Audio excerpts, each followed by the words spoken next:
প্রযুক্তির দুনিয়ায় মাত্র ৬ মাস আগে শুরু হওয়া চীনা এই কোম্পানি হইচই ফেলে দিয়েছে গোটা বিশ্বে। বলছি এআই দুনিয়ার শীর্ষে থাকা চ্যাটজিপিটিকে চ্যালেঞ্জ জানাতে আসা ডিপসিকের কথা, যা কেবল অ্যাপ নয়, রীতিমতো নামি দামি টেক জায়ান্টকে ফেলে দিচ্ছে নতুন চ্যালেঞ্জে। কিভাবে এত অল্প সময়ে এটি হয়ে উঠল বাজারের নতুন শক্তি? চলুন শোনাই ডিপসিকের সেই ডিপের গল্প।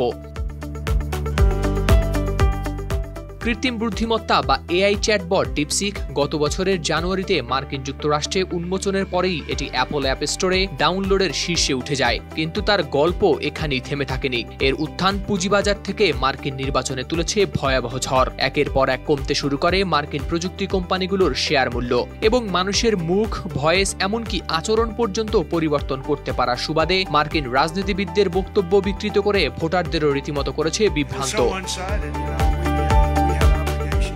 বসুন্ধরা ডায়াপেন্ট এখন আরো উন্নত।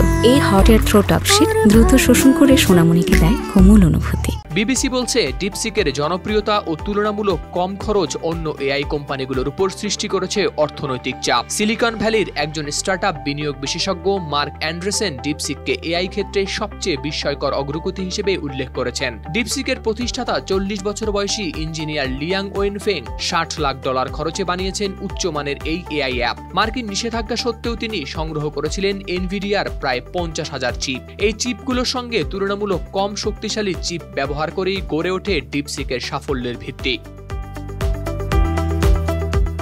ডিপসিক অ্যাপ স্টোর ও তাদের ওয়েবসাইট থেকে বিনামূল্যে ডাউনলোড করা যায়। এটি ব্যবহারকারীদের প্রশ্নের উত্তর দেয়া থেকে শুরু করে জটিল লেখাকেও দিতে পারে মানবীয় রূপ। এমনকি ব্যবহারকারীরা জানিয়েছেন যে এটি তাদের জীবনের কার্যকারিতাও অনেক বাড়িয়েছে। ডিপসিকের সাফল্যের প্রভাব এতটাই তীব্র যে ২৭ জানুয়ারি যুক্তরাষ্ট্রের নাসডাক সূচক কমে যায় ৩% বেশি। চিপ নির্মাতা কোম্পানি এনভিডিয়ার বাজার মূল্য একদিনে কমে $৬০০ বিলিয়ন, যা মার্কিন ইতিহাসে এক অনন্য ঘটনা।